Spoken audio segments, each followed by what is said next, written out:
Start off with Henry VII.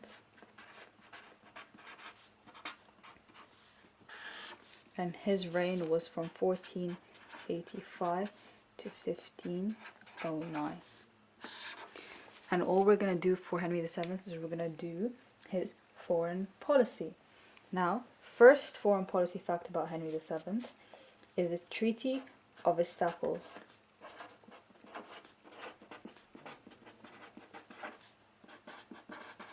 Now, what was this treaty and when was it? It was in 1492, and it was when Henry VII, when Perkin Warbeck stopped attacking him and France made an agreement. So if you put it into words,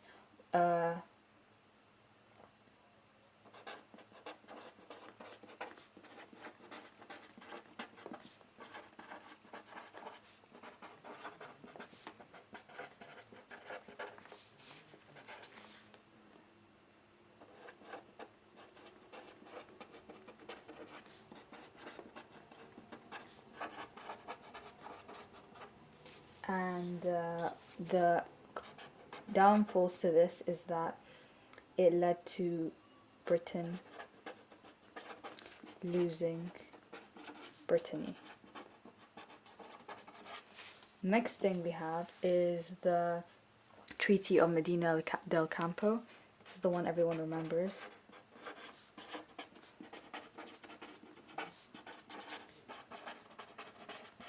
And this was in 1489. This was when Spain, so Prince Arthur,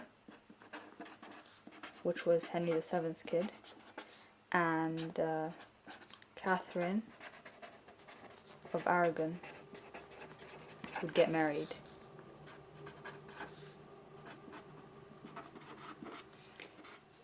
Strong. But in 1502, Prince Arthur died. So what this meant was that treaty weakened. Next for Henry VII is Intercus Magnus.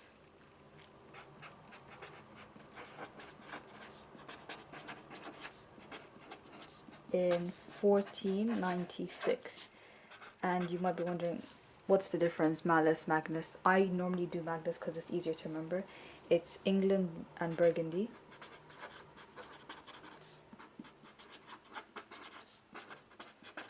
Agreement.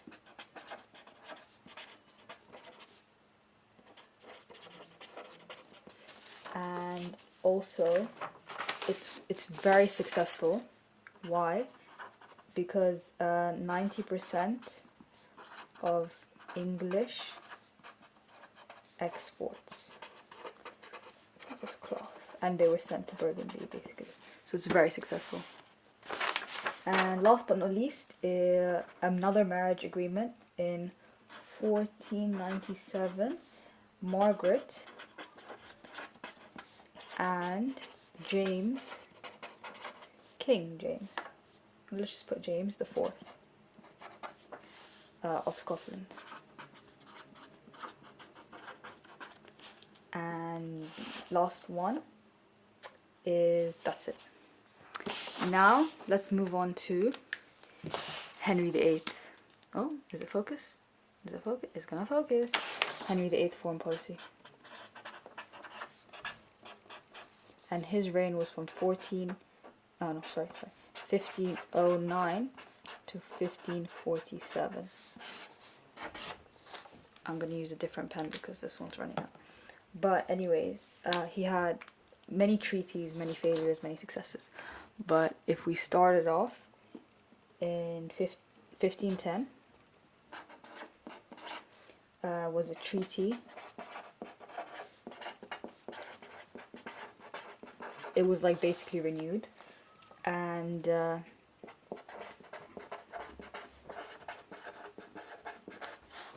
invasion of France, right? However, in 1511, 1511,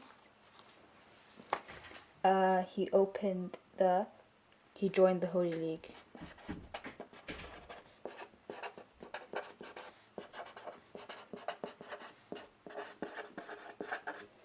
This was an anti-France alliance.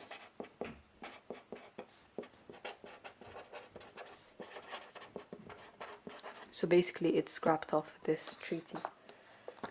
And then we have in 1513 the Battle of Spurs,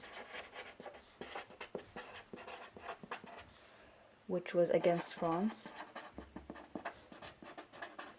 and this was a success. Then we have the 1513 Battle of Flodden, which was against Scotland,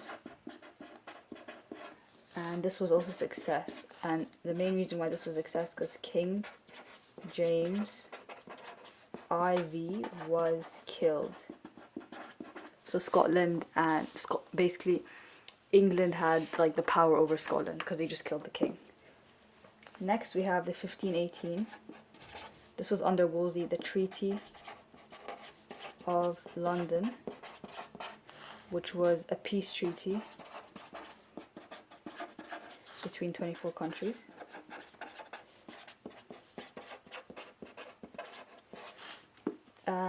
Then we have the 1520 Field of Cloth, celebrated rich. Basically like England, like fame, yeah? Then we have 1528 trade embargo with Antwerp, a success because England has been having economic and social issues. And the last one is 1538. There's one more after this. Henry excommunicated by Pope.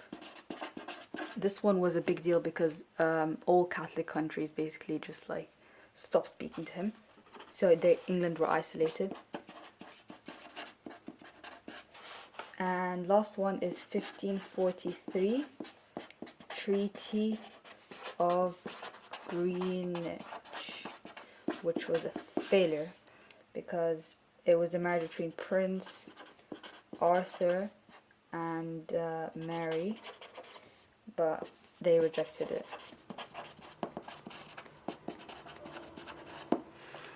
And so this is Henry VII and Henry VIII foreign policy. I did not consider that, but let me get a paper for Elizabeth's foreign policy now. Now, Elizabeth's foreign policy is a lot, so I don't know if it's going to fit in one paper, but let's try.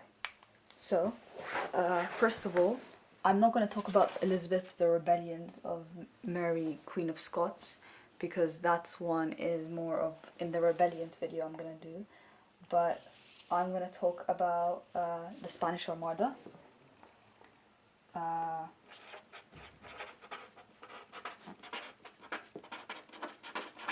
and I forgot this pen doesn't work well. So the Spanish Armada, England sent 8 fire ships towards them. They won the war for Armada, let's call it, but it was mainly due to bad weather plus unprepared Spanish forces. They weren't prepared for a sea attack, they were more prepared for like a battle like in person, and that's why it also failed. Next we can talk about Netherlands. Now in 1585, why do I always pick this pen? In 1585, this guy called Robert Dudley, let's call him RB, he led 7,000 English troops onto the Netherlands. Yeah, and they captured the Netherlands, like not the whole Netherlands, just a piece of Netherlands. Now obviously this failed because in 1587 they lost the war against Spain, so it was obviously really bad. However, they lost the war because they were bad strategies, oh that's funny, badly equipped and underfunded. Next we talk about how the Treaty of Nonsuch came. In 1585, Elizabeth funded Protestant rebels against Spain. So this is very important, and she did this, the Dutch invasion created good trade. So everything she did was tactical, right? Next, you have the English privateers. And I'm only going to name the famous one, Sir Francis Drake. And he had trade with Spanish American colonies, but he raided Spanish boats,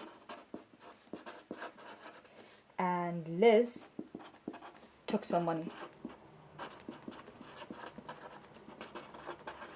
that he stole. So this is Elizabeth's Spanish foreign policy. However, we do have one more addition to it, and I'm going to do that in red, because this is one of my favorite ones. It's called the Raid on Cadiz. And why is this important? Because let's just summarize. It's in 1587, yeah, and it was supported by Elizabeth, right? And it destroyed 25 to 35 Spanish ships. Yeah, because it, like, the food storage was rotten, like they made it rotten, and it delayed Armada for more than 12 months. But bearing in mind, England's war with Spain continued on for 14 years after the Spanish Armada. So was it really a success? No one knows.